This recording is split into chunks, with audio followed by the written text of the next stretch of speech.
Right guys, don't forget to like, subscribe and comment.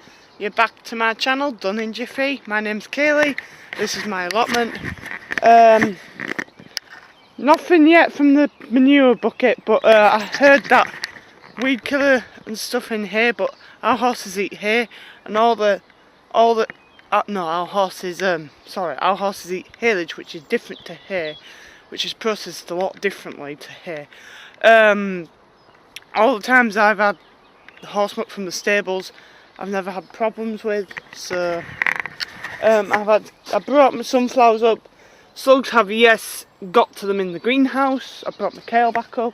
The potatoes in there are actually in well rotted manure, and they're doing really well. I've got some nice little runner beans coming up, broad beans coming up, and my runner beans are doing well. I've got fruit coming on my strawberries, which is brilliant. My courgettes are doing alright. I lost 2 cucumbers. I've got some more sown in the greenhouse that are coming through, and 1 cucumber survived. Beetroot's doing beautifully. Everything in there's doing fine. I've got some new wood for the raised beds. Carrots are doing lovely. And all this soil is from molehills, believe it or not, and it's gorgeous. This is the wood I got from a house down the road the other day for free. That stuff's got woodworm in it. I've already denailed it, so it's like it's ready to go basically. But I got it for free. For free! As Oma would say. Can't beat a bit of free wood. Meaning, could you imagine how much this stuff would cost if you had to buy it brand new? It costs you an arm and a leg. My tree looks very sick. Let us know what's wrong with it. Still not produced any flowers. And I have another problem with a certain type of weed. I know Kelly, I've never heard of dogweed. I've heard of cow parsley. I thought it was cow parsley when it showed. I've never seen hogweed. Very similar. I have this stuff. It's a pain in the ass. It's a bloody pain in the ass. Goes everywhere. Not only that, the buttercups I've got, which you would, when they're like really dead, if you're watching, if they're like really young shoots, kind of look like what you said. It kind of looks like, because it looks, when they're like really, you know, when they're really little, they kind of have that similar structure leaf, and they're a pain. Meaning the buttercups have actually, there's not as many buttercups. There's just a section here and a section down there, and it used to be all over. So yeah, the tomatoes are doing well. I've had to take them down because it brought the beam across, so I'm going to have to hang them somewhere else. And I will talk to you in a bit. I'm going to be taking the broccoli out. I'll probably put them somewhere in a pot because the bees are still pollinating, and I leave it out for the bees really. So on that note, we'll see you in a minute or two. Well, a while. See you soon. Quick update. I built one. That was quite easy. I had my big saw down here, look, to help me cut it. That did the job nicely. So I don't know, because it's quite thick wood. I don't think it needs supports, because it's got like nails like this long inside. So I think it's going to be alright. So now which lucky raised bed? Onions or leeks? I think the onions, because that bed's a bit really shit. Pardon my French. Right, I'm going to crack on. I'll show you it all at the end. See. Come back guys, I'm going to do it very quickly because I think it's just about to start raining. I have finally completed 3 raised beds with all the wood that I had. I'll show you This one, if you remember, it was patched together with loads of different woods. It's now got real good solid pieces. I left the round posts in because I just thought it was easier. And ta-da! I got these raised beds done too. I didn't bother with corner pieces because to be honest, they're that strong and the nails are that long.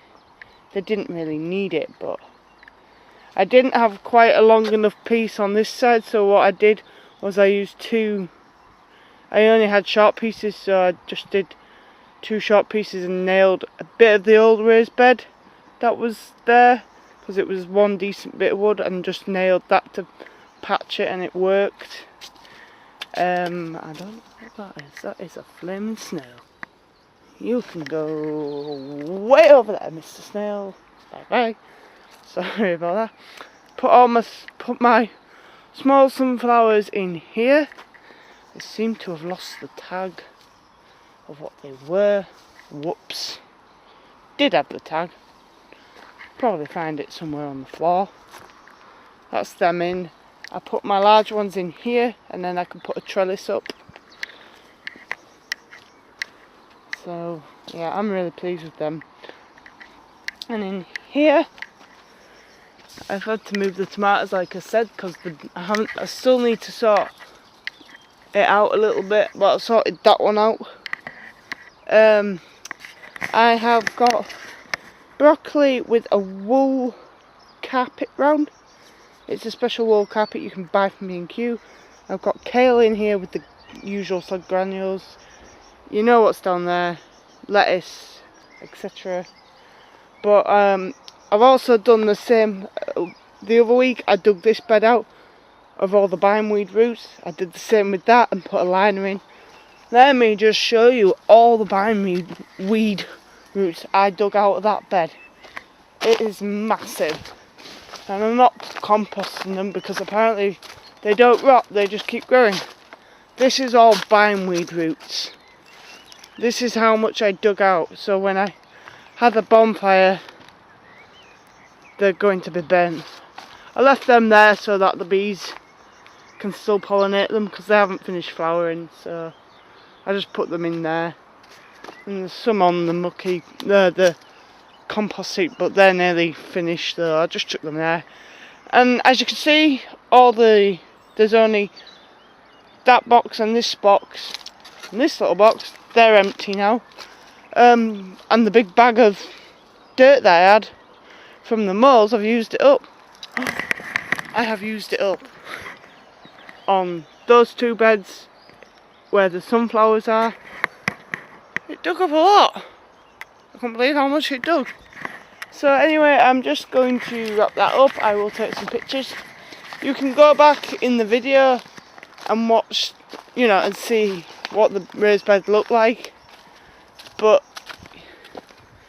I'll show you a good piece if I can, and all this is rotten and breaking apart. And you should really look at this. This is from one of the raised beds. It's just like rotten. So I was so pleased to get that wood. And that's how much wood I've got left. I need some longer nails. I've run out because I want to sort of fix this bit up, this side, and this side. I think that raised bed's alright. I might sort this little corner out here because it's all rotten. So I need to replace a piece of wood, which I've got I've got a bit of spare wood left, so I can patch it up. And I fixed this raised bed last year. That one has been there since I first started, where the kale is. That one's been there since I first started, and that wood has been there for ages, and it's not really rotted or anything. That's a patch up. I might see how it goes, but it might need that replacing. These beds, where the cabbages and tomatoes and sprouts are. Will probably need replacing in the future, but they seem to be holding out a lot better than these. As you see, this one's like breaking apart because the ends are going, and that's what was happening. Here are the tomatoes. I've moved them here, as you saw earlier. My bamboo canes weren't strong enough, so I've just put some nails on top and put them there. So I'm hoping that the shed will hold. It looks like I'm going to have to hide in the shed for a few minutes before I take some photos and head off home. So don't forget to like, subscribe and comment, because I'm pretty impressed with the 3 raised beds I did. Very back-breaking work. So, bye for now.